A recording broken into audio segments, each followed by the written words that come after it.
नमस्कार, मैं माया Shukla UP 50 channel में आपका स्वागत करती हूँ।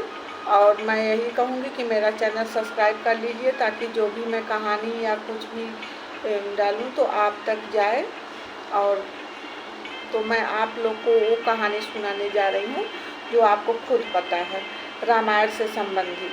तो मैं ये कहानी सुनाऊँगी कि एक माँ से गलती हो जाती है तो देखिए उसको भी कितनी सज़ा मिलती है। तो जैसा कि आप जानते हैं कि भगवान राम के पिता का नाम था दशरथ। तो दशरथ की 3 रानियाँ थी। नंबर 1 पे थी कौशल्या, दूसरी सुमित्रा, तीसरी थी कैकेयी। तो राम कौशल्या के पुत्र थे और सुमित्रा के लक्ष्मण, और भरत शत्रुघ्न जो थे कैकेयी के पुत्र थे। भरत जो थे कैकेयी के पुत्र थे, और लक्ष्मण और शत्रुघ्न एक माँ के थे। तो उनकी जो है कहानी जान ही रहे हैं कि सबसे पहले ये बता दूं कि पहले ज़माने में जब कोई आता था, मतलब मायके से रानियाँ आती थी, मतलब राजकुमारियों की शादी होती थी, तो वहाँ तो एक दासी उनके साथ जाती थी। इसलिए लोग भेजते थे कि जाएंगी तो वहाँ पे ज़रूरत पड़ती थी कि तो एक बहू के रूप में रहेंगी, तो उनकी स्वागत के मतलब कुछ उनका काम करने के लिए दासियाँ जाती थी, तो साथ में उनका जो भी काम होता था करती थी। तो जब उनकी छोटी रानी कैकेयी शादी करके आई अयोध्या में, तो उनके साथ एक दासी आई थी जिनका नाम था कुबड़ी। आपको पता ही है। तो कुबड़ी आई थी तो वो अपने साथ में उनके रहती थी। पर कुबड़ी जो थी ना, कुबड़ी दासी जो थी, वो कैकेयी को बहुत मानती थी, बहुत ज़्यादा उनका बहुत भला वह चाहती थी, और उसी भलाई में कितनी बुराई कर बैठी। तो कहानी बहुत लंबी है, थोड़ा साइड में ही सुनाएंगे। तो एक बार की बात है कि राजा दशरथ जो है कि युद्ध में मतलब गए थे, वहाँ हार रहे थे। तो जो कैकेयी रानी थी उनको भी आता था तीर धनुष चलाने, तो उनके साथ गई थी, तो राजा की मतलब सहायता की थी। राजा खुश हुए, जीत कर आए, तो बोले कि आपको कौन सा वरदान चाहिए। तो कैकेयी उस समय हंस के टाल दी कि मुझे कौन सा वरदान चाहिए, कोई वरदान नहीं चाहिए, आप जो है चलिए राज्य में। तो फिर उसके बाद सबको पता था कि राजा 2 वरदान देने वाले थे, लेकिन कैकेयी ने नहीं लिया। ये बात कुबड़ी को भी पता था। तो जब राम थोड़ा बड़े हुए और राजा दशरथ सोचे कि चलो हम इनको राजगद्दी पे बैठाएं, राज्याभिषेक करें, तब जो कुबड़ी थी उनको लगा कि अरे ये तो कौशल्या के पुत्र हैं और कैकेयी के पुत्र भरत हैं, जो उस समय थे भी नहीं, ननिहाल चले गए थे। तो उन्होंने क्या किया कि जिस दिन राज्याभिषेक होने वाला था उससे के एक दिन पहले ही कहा कि रानी आज आप अपना वरदान मांग लीजिए। मतलब कुबड़ी दासी उनको याद दिलाई। तो कैकेयी बुरी नहीं थी मन की, वो राम को जो है इतना मानती थी अपने पुत्र भरत से भी ज़्यादा, यानी कि तीनों पुत्र से ज़्यादा सबसे ज़्यादा राम को मानती थी। और राम भी उनके ही महल, मतलब जिस कमरे में रहती थी कक्ष में, वहीं रहते थे राम भी। तो राम भी अपनी माता कौशल्या से बढ़ के जो है कैकेयी को मानते थे, और कैकेयी जो है सबसे ज़्यादा प्रेम जो है राम को करती थी। तो अब सोचिए कि एक माँ और बेटे का प्रेम इतना था कि मतलब बहुत ज़्यादा था। लेकिन वही है कि एक छोटी सी गलती और थोड़ी सी लालच कितना इंसान को बुरा बना देती है कि इंसान सोच भी नहीं सकता है। तो क्या हुआ कि अब कुबड़ी जो है उनको बहुत समझाने लगी कि नहीं, अगर राम जो है कि राजगद्दी पे बैठ गए तो भरत उनके गुलाम हो जाएंगे। मतलब अनेक बातें उनके मन में इतना डाली कि लास्ट में क्या हुआ जान ही रहे हैं कि कैकेयी अपना वरदान मांगी, और जो है मजबूरन बहुत राजा के समझाने पर भी कोई असर नहीं हुआ, और लास्ट में जो है कि राम को वन 14 वर्ष का भेजा गया और भरत को राजगद्दी का मतलब मांग की। तो लास्ट में वही कहावत है ना कि रघुकुल रीत सदा चली आई, प्राण जाई पर बचन न जाई। तो कहने का मतलब ये है कि जो है रघु जो है वंशज, जिसके वंशज राम थे, लक्ष्मण थे, तो वही कहावत है ना कि मतलब कि उन लोग ऐसे राजा थे कि वो जो वचन दे देते थे उसको पूरा करते थे, चाहे भले उनकी जान चली जाए। तो जो है कि उन्होंने यही काम किया, मतलब किए कि चलिए जब मान लिए तो बहुत ज़्यादा प्रतिज्ञा मतलब उनको दिलाई तो मान गए।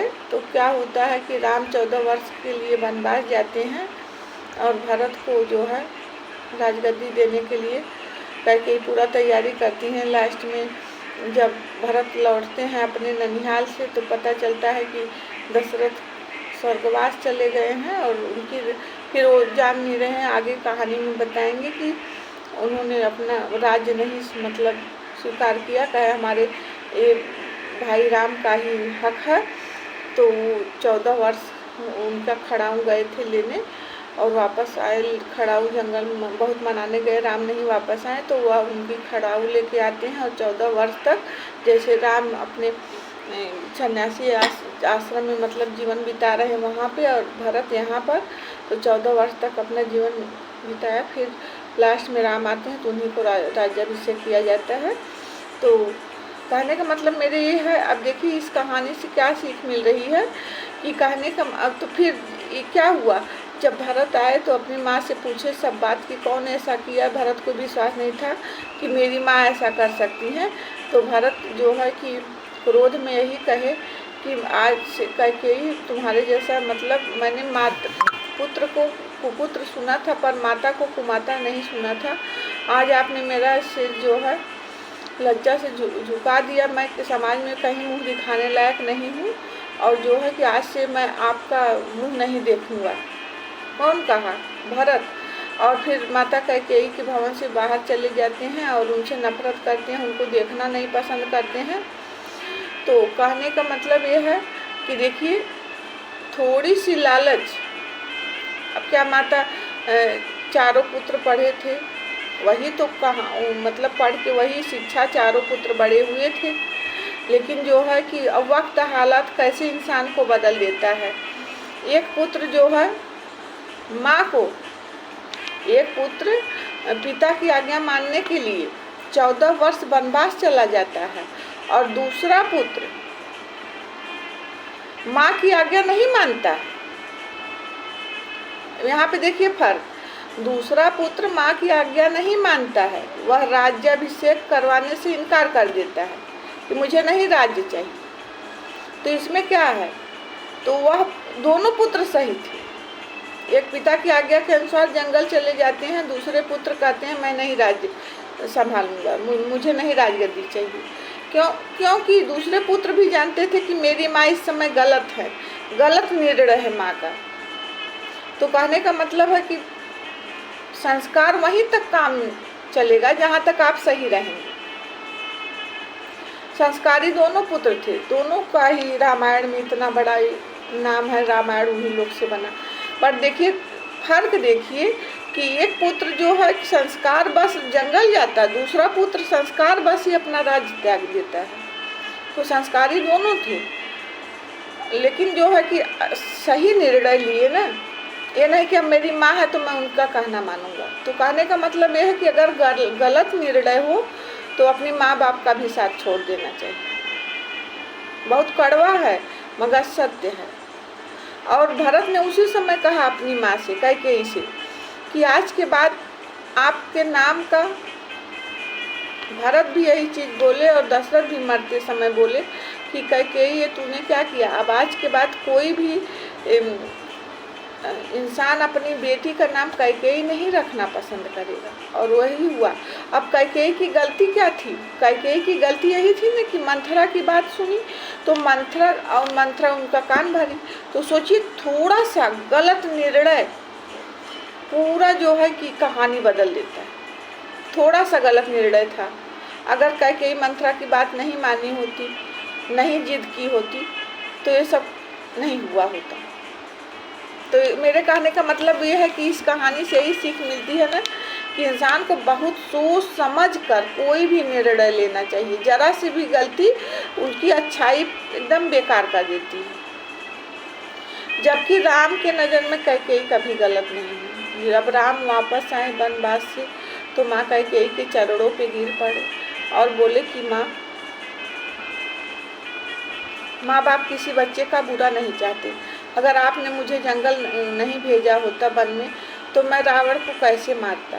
वहाँ पे कितने मतलब कि सब राक्षस लोग थे, जो है कि कितने ऋषि मुनि यज्ञ करते थे, सब भंग करते थे, रहना दुश्वार किए थे। तो मैं अगर दक्षिण दिशा में नहीं गया होता तो वहाँ का आतंक कभी ख़त्म नहीं होता। वहाँ पे जो है हमेशा अत्याचार होता। तो राम भी अपने एक नज़र से माता को कभी गलत नहीं ठहराए। तो सोचिए ये है संस्कार और वो था गलत निर्णय। तो निर्णय और संस्कार मतलब कहने का मतलब दोनों में कितना अलग हो रहा है, इसमें देखिए, ध्यान दीजिए।